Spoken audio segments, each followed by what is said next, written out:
Sebelum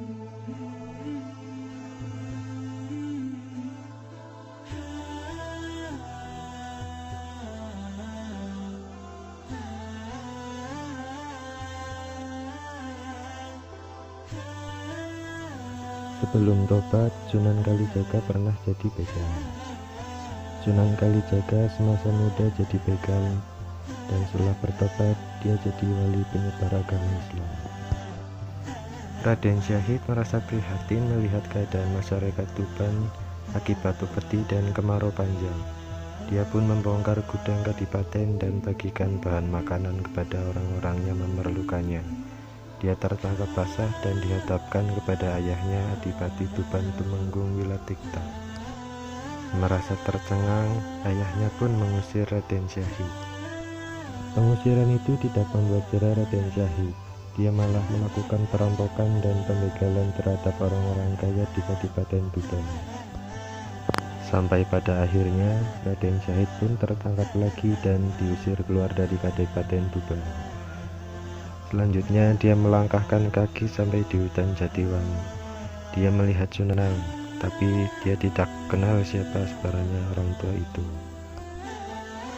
Dan setelah itu Raden Syahid berhasil melumpuhkan Sunan Bonang dan diminta menyerahkan barang bawaannya. Sunan Bonang pun tidak mau menyerahkannya. Lalu Raden Syahid mengatakan untuk menekan Sunan Bonang bahwa tujuannya membegal adalah untuk menolong orang miskin. Di cerita lain menyebutkan, Sunan Bonang pun menasihati Raden Syahid bahwa harta hanya titipan Tuhan.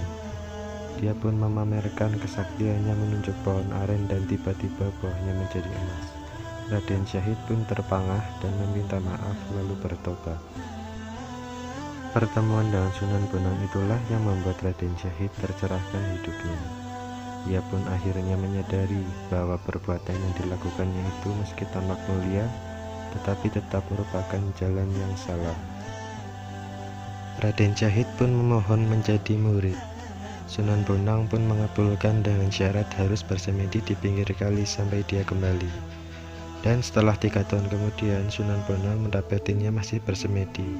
Badannya pun diramati rerumputan. Sunan Bonang seketika takjub akan keteguhan hati Raden Syahid. Sejak itu dia berguru kepada Sunan Bonang, kemudian kepada Sunan Ampel dan Sunan Giri.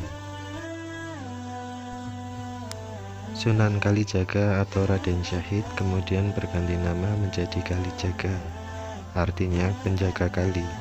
Ada yang menafsirkan penjaga kali sebagai orang yang menjaga semua aliran, atau kali sebagai air yang mengalir, atau kepercayaan yang hidup di masyarakat sebab dia satu-satunya wali yang paham dan mendalami segala pergerakan dan aliran atau agama yang hidup di masyarakat.